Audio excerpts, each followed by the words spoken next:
এটা স্যারের জন্য আমার পক্ষ থেকে ছোট্ট একটা গিফট। এই বেটা তুই কি ব্যাক করলি? হ্যাঁ, এনে লাখ লাখ টাকা গিফট আছে, এর ভিতরে কি তোর গিফট শোভা পায়?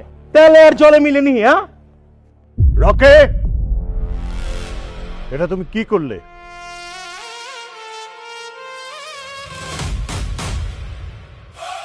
গিফটটা না দেখেই না খুলেই তুমি ছুঁড়ে ফেলে দিলে কেন?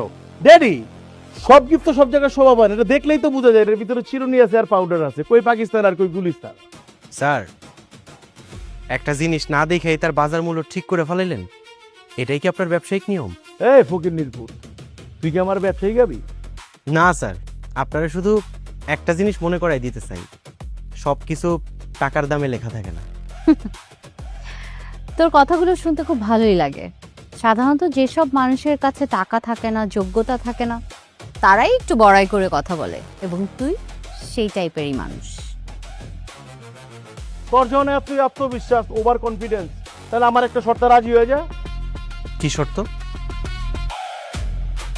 আমার গিফটের থেকে যদি তোর গিফটের দাম বেশি থাকে, আমি হেন থেকে নাকে খড় দিয়ে যামুগা। মাগার, আমার গিফটের থেকে যদি তোর গিফটের দাম কম হয়ে থাকে, তুই হেনে সপ্তাহের সামনে স্বীকার করবি তুই এই পরিবারের যোগ্য না, আর নাকে খড় দিয়ে হেন থেকে বেরোয় যাবি। রাজি? রকে, এটা নিয়ে বাড়াবাড়ি করো না। না না স্যার, থাক না। স্যার, আমি আপনার শর্তে রাজি। বই, তুই কি কথা দিতেছস? আপনি কন্টিনিউ করেন। বুঝিস, লড়চড় কিন্তু করবার পারবি না।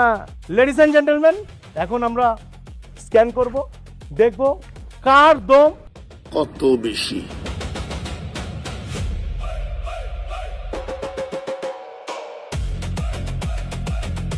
$10 লাখ। ও মাই গড, 12 লাখ, 17,50,000। ওর একটা চেয়ার দেবু, ওর আত্মকান্তছে। ফাইনালি আমারটা হাজি করিম সাহেবের বড় মায়ের জামাই, কাম ফ্রম আমেরিকা। আমি কি কম, আপনারাই কোন? 20 লাখ। Thank you. তো দুলাভাই দেখেছিস কত স্পেশাল গিফট নিয়ে আসছে? নাও স্ক্যান ইট। আরশা, 2 গলি থেকে গুলশানের মোড়, হাতের মুঠোয় রাখি আমি আস্ত এই শহর, সবাই আমায় চেনে রে ভাই, আমি তো কিং। লুক, 1,25,00,000।